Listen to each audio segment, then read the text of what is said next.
Detecting and responding to threats in the cloud is harder than doing it on-prem. Even when you do have the visibility you need, legacy security workflows weren't designed for the speed and complexity of cloud environments. Cloud-native security solutions from ExtraHop are purpose-built to spot threats across the hybrid attack surface, provide detailed investigation steps, and help you automate response. Request your 30-day free trial at securityweekly.com/ExtraHop.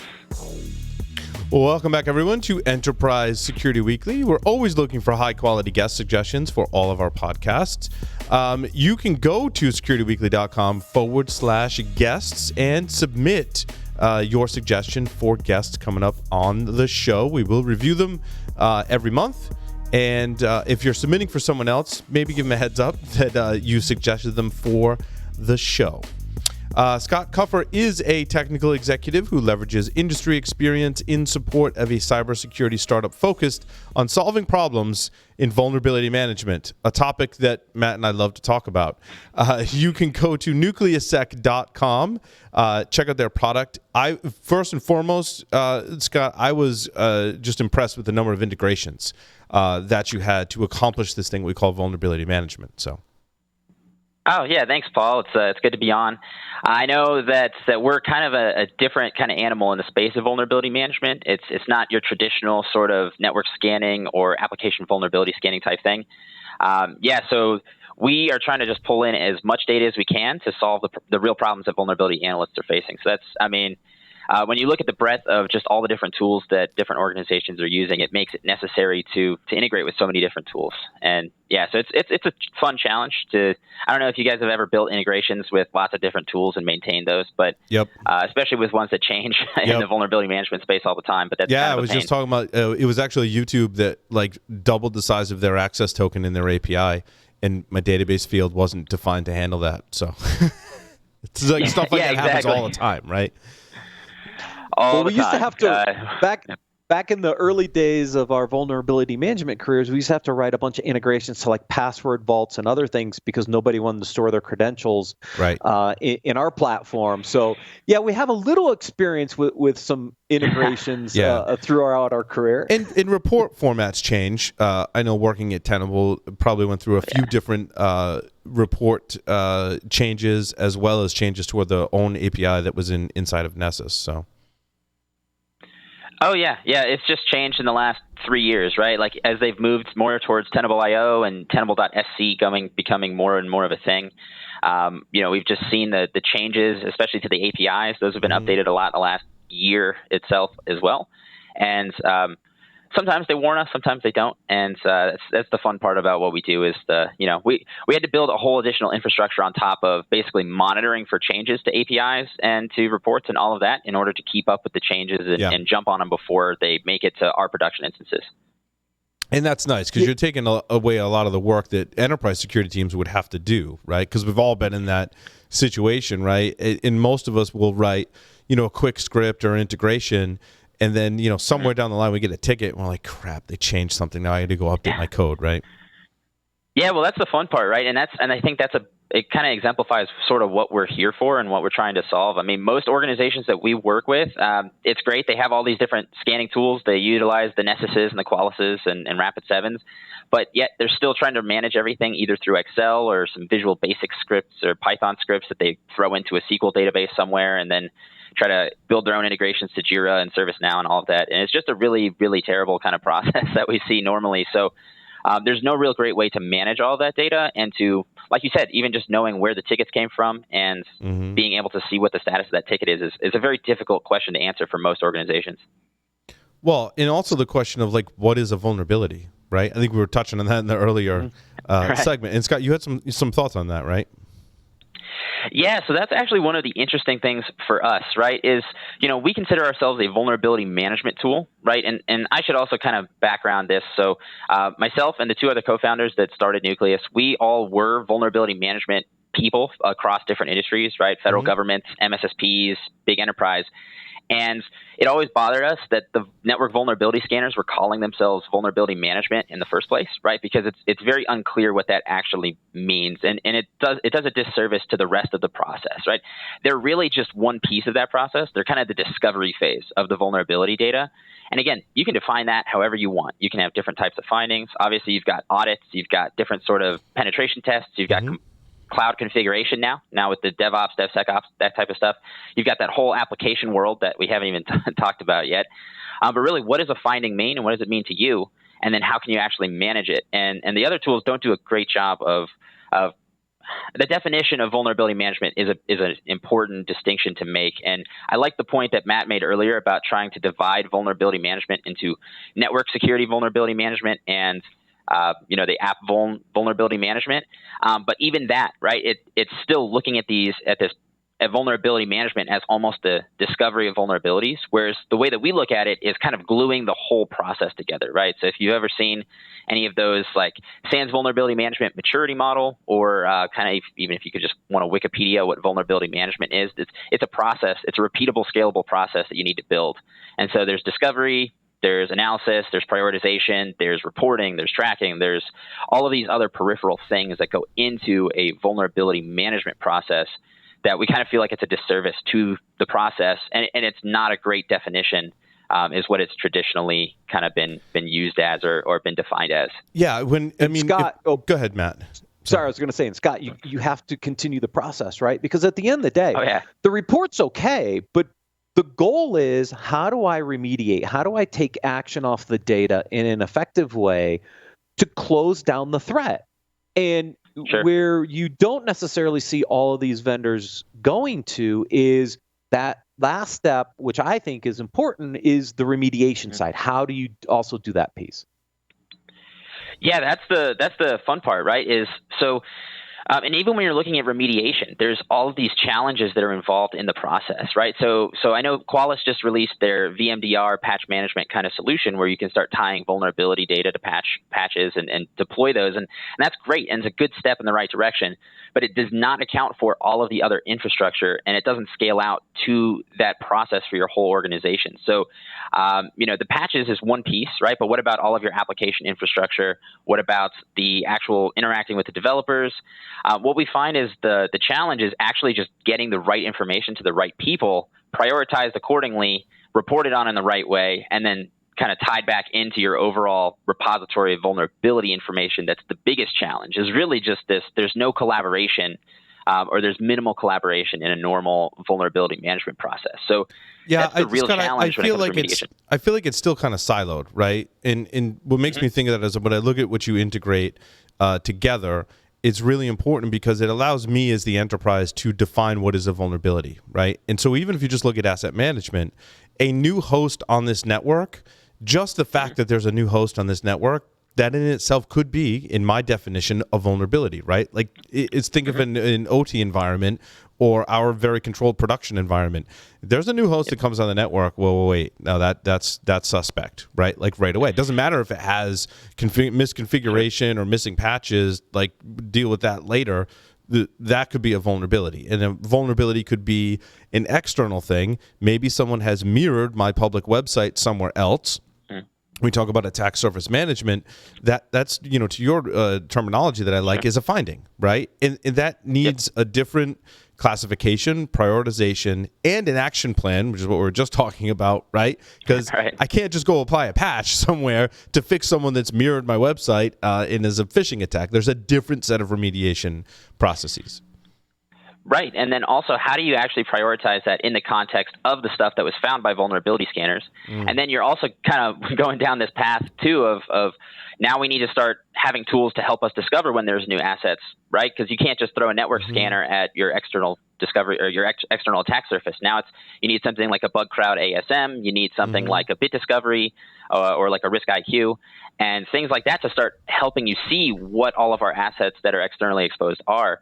And then it's like, okay, now we have that information. How do we tie that back to our assessment phase of the vulnerability process, right? So how do we actually figure out what are our new assets, who needs to be notified based on that, and how do we get that info to the assessment team so that they can now start scanning those assets and then bubble down the pipeline in kind of your standard change management process from there. So there's a lot of different little pieces here that go into vulnerability management. Yeah, and because we could talk about account takeover as well. That could come in through a threat feed. And the action is someone needs to change their password, right? Or the account needs to be suspended until they change their password, or two-factor needs to be enabled, right away if it's not. And those are all different actions based on data that's coming in. That's a finding, right? Not necessarily a missing patch. Right. Exactly right. And so that's Yeah, I was going to say, and configuration comes in there as well, Scott. Mm-hmm. I mean, you don't apply a patch to fix a misconfiguration. You configure it correctly, right? Mm-hmm. And that action is very different. In the general sense of definition, a vulnerability is a weakness, right? And that weakness, we just kind of described a bunch of them, is more than did I flag a CVE as either there or not there. I did a lot of the work on the policy compliance module at Qualys, for example. Mm-hmm. The way you resolve that, the way you analyze that data and the way you resolved it is very different than a vulnerability patch kind of discussion, right? It is, wait, what's my policy? Does it meet or exceed my policy? And if it doesn't, then how do I change it? Well, that means I got to go update a registry key or some other configuration setting. Each of those workflows are so unique. Mm-hmm. Yeah, well, and that's the funny part about what you're bringing up is if I'm one of the listeners, I'm just thinking, oh man, you just dumped a lot more work on me based on from the context of my vulnerability program, where I think a lot of organizations just throw a vulnerability scanner at their problem and check that box and say, oh, we do vulnerability management. Let's just log into our consoles and do it that way. But what you're getting to is really the root of what we're trying to solve, right? Is you've got all of these different workflows and all of these different processes to remediate all these different types of findings, but you need to manage them all in a location where everybody has access to it that needs to have access to it. And you need to automate that process as much as possible, right? And I think that's really where over the last 20 years, there hasn't been a ton of innovation in this space. Is really just we want to actually take our findings, we want to automate some sort of response with that, and the response needs to be flexible enough so that it gets to the right people in the right format, so that you get the right change management processes kicked off in the right priority levels. And how do you connect that whole process together and then feed back the remediation steps back into so once the remediation has occurred, how do we know that as a vulnerability scanning tool? You don't really unless you scan again. And so you need a way to actually be able to push back into this kind of central repository of vulnerability information to allow for continuous process. Because vulnerability management, at the end of the day, is a continuous, never-ending process. It's kind of just a basic cyber hygiene thing that needs to happen, but it's really difficult to do at scale. And that's really kind of the root of what we're getting to, is that as you get bigger, you have many more tools you're using, you have all these different data sources, you have all these different kind of configuration challenges that you have. You've got different teams involved. And so how do you bring everybody into one place to actually get the job done and coordinate a response? Absolutely. Scott, talk a little bit about your integrations that you have and some of the high-level groups, and then how your customers are using some of these integrations. Sure. Yeah. So I guess I should probably explain kind of what we do at this point. So we're a vulnerability management tool that aggregates all of the vulnerability scan and finding data in your organization on the front end, and then on the back end, we connect to all of the kind of change management, ticketing, workflow solutions on the back ends of the process, so that you can sort of kind of normalize, orchestrate all of the response and vulnerability data into the Nucleus, and then that's the name, cute, right? Where you can also then start pushing out kind of response workflows to the tools you're already using. And so what we're doing is being able to pull in data from all different sources. So this could be anything from network security scanners like your Qualyses and Tenables. This could be application scanners of all different types, right? So DAST, SAST, IAST, etc. We pull in penetration test results. You pull in cloud configuration audits, firewall audits. We also integrate with things like asset inventory and asset discovery, so that you can start tying and building this sort of overarching central repository of all of your vulnerability information. And so we utilize those types of tools to start bringing together all of your vulnerability data so that you can, number one, track it in one place, you can prioritize it, you can analyze it, and then start automating responses. That's really what we're trying to accomplish. And so the idea is that as you scale up, you would have a process and a repeatable process that will scale with you and scale with your organization. So all the ways that our customers are using it, it varies wildly depending on the type of customer, right? So we've got basically, big MSSPs that utilize Nucleus to deliver vulnerability management services to their customers, because An MSSP kind of traditionally just delivers a PDF report. They might do some additional manual testing on top of it, but it's still a very manual process. So with Nucleus, they'll deliver the results real time to their customers and allow for feedback on those. So this could be, your standard traditional network scanners. We've got AppSec shops that are using us and building Nucleus into their CI/CD pipeline to start triggering kind of build failures and remediation workflows directly in the developer tools. So, let's think you're scanning with like an OWASP dependency check or a sneak. You're pushing that data to Nucleus, and then there's an automation rule to pull that back into the actual Jira or GitHub, GitLab, whatever you're using to actually develop and push your CI/CD pipeline with. And then, of course, we've got kind of the very large enterprise, right? Because that's where these problems really become apparent.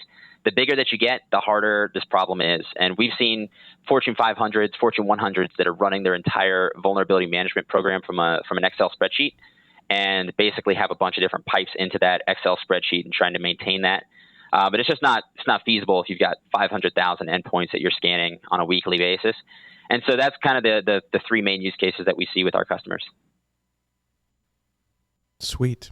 How does it integrate with the asset tracking? Because one of the things, for whatever reason, I've been talking about lately is, I scan, I see maybe something new or maybe it's something existing, and I want to know where it is. Is that a remote user working from home on the VPN, or is that someone connected to some switch in some remote office? And which switch port is it connecting to? And so, I'm assuming you can get down to that level of detail, right? We can. Yeah, that's actually one of the big challenges that we solve, right? Is you get a vulnerability scan result and you say, oh, we have this vulnerability and it exists on this EC2 ID, right? This AWS EC2 ID. It's like, but where is that? Like, it can take 4 or 5 hours just to find out where that asset is. And so what we do is we sync with all of the different kind of asset inventory and asset discovery systems to start layering additional metadata on top of the vulnerability scan results. So you can see specifically down to that level, right? Okay, which AWS account is it? Which region is it in? Which subnet is it in? And now I can really quickly and effectively get the answer to that question. Same thing with the remote workforce. You can go in and see which switch they're logged into, and you can do that with layered analytics on top of it, and we have additional custom stuff that you can do for that. But yeah, all of that kind of happens out of the box also. That's awesome. I think the use case around, I'm looking through the different integration points, right? I mean, a ton of stuff on the application side, integration into a lot of the different application tools. This is one area of vulnerability management that I think is interesting. There's just when you look at device vulnerability management, Scott, I mean, it's pretty straightforward. We've been doing it for a long time. It's like a Tenable, a Qualys, a Rapid7 Go, right? When we look at application, though, when you look at all the static tools, all the software composition analysis tools, all the dynamic tools, interactive tools, container security tools, both on the static and on the runtime side, it just explodes with the number and amount of different data points that get collected in here, right? And the ability to bring that in, prioritize it, and get it back into these other systems where the developers or the operation teams are working. I mean, this is a huge challenge, isn't it? Yeah, it absolutely is. And I mean, the whole process is a challenge. I mean, even just figuring out what to fix when and where is a big challenge. But yeah, it's the real power of what we're doing is that we're able to pull in all of these different sources. So like you mentioned, containers, at runtime, containers and images. I know we integrate with Sneak, right? Sneak does a great job of identifying all of the dependencies. So, okay, that's great that you've got those dependencies, but now let's actually tie those together and say, hey, we've got this application or this code repository from Sneak running on this infrastructure, and let's tie that together automatically in Nucleus and build a dependency tree and a software package list on that same asset from all the different tools. And then let's have automation rules that say let's automatically coordinate a response based on the type of data that we're seeing. So it's a huge challenge, and just getting the right information to the right people is a very difficult proposition as well, because you don't know who's responsible for what necessarily, right? Just because you're doing a scan, it doesn't necessarily mean that that's the person that is responsible to fix it. It's not always based on asset owner. We've seen situations where it's like, hey, all patches need to happen on this server by this team or this person, except when it's an Adobe patch. Then it needs to go to the Adobe team or whatever it is. And so just being able to coordinate all of that is very, very difficult. And I'm probably getting off track a little bit from your question. But yeah, it is. it is powerful to be able to bring all these different data sources together, and to be able to actually have different data sources depending on the team or depending on the business unit of your organization. So not every business unit in your organization are using the same tools, right? We've seen situations where they're using Qualys and Rapid7 and Nessus all at the same time in different subnets on different assets. And so how do you reconcile all of that information together? There's not a great way to do that. Yeah. I mean, from a device vulnerability management standpoint, I think that is the interesting challenge is when you have multiple scanners in play, how do you aggregate that all together? The traditional scanning vendors haven't opened up their systems for data integration across these different sources, which is why you see companies like you evolving, because I do have so many different sources of vulnerability data that I need to integrate together. And if I can't do it into my native tools, then I need something else to do that for me. Yeah, we actually see generally there's between 10 and 12 different tools that are being used, and generally only 6 or 7 of those are known about to the C-suite at the time when we're implemented. So being able to plug in those extra tools is a really big benefit. But you're right. I think to go back to that AppSec side is we actually got bigger adoption on the AppSec side to start with, because especially even before Sneak and Black Duck and those types of tools, there weren't really great ways of managing the vulnerabilities. They'd spit out some sort of JSON file, and it's like, okay, what do I do with this? So now we need to be able to push all of our JSON files to one place so we can actually figure out who found what and where those vulnerabilities exist. So yeah, and Scott, along those lines, I think it's one of the great values of your product, right? Is if I look in the different integration areas, there's open source tools in almost every area, right? So, or pretty low cost, right? So I can use open source tools, and I think that's where the struggle is for many, is I can take an open source project, I can stand it up, I can do some scans with it or get some findings, right? And then like you said, okay, so I have this blob of JSON or XML. Now I got to go write something on the back end that integrates all that. And that's where I find a lot of the heavy lifting to be, right? I can spin up my text segment. Did I do that text segment last week? Well, yeah, for FlanScan with Cloudflare, right? I can spin up a Docker container with Nmap. It can spit out XML all day long. Works great, right? But what do I do with that now? How do I correlate that to the rest of my stuff?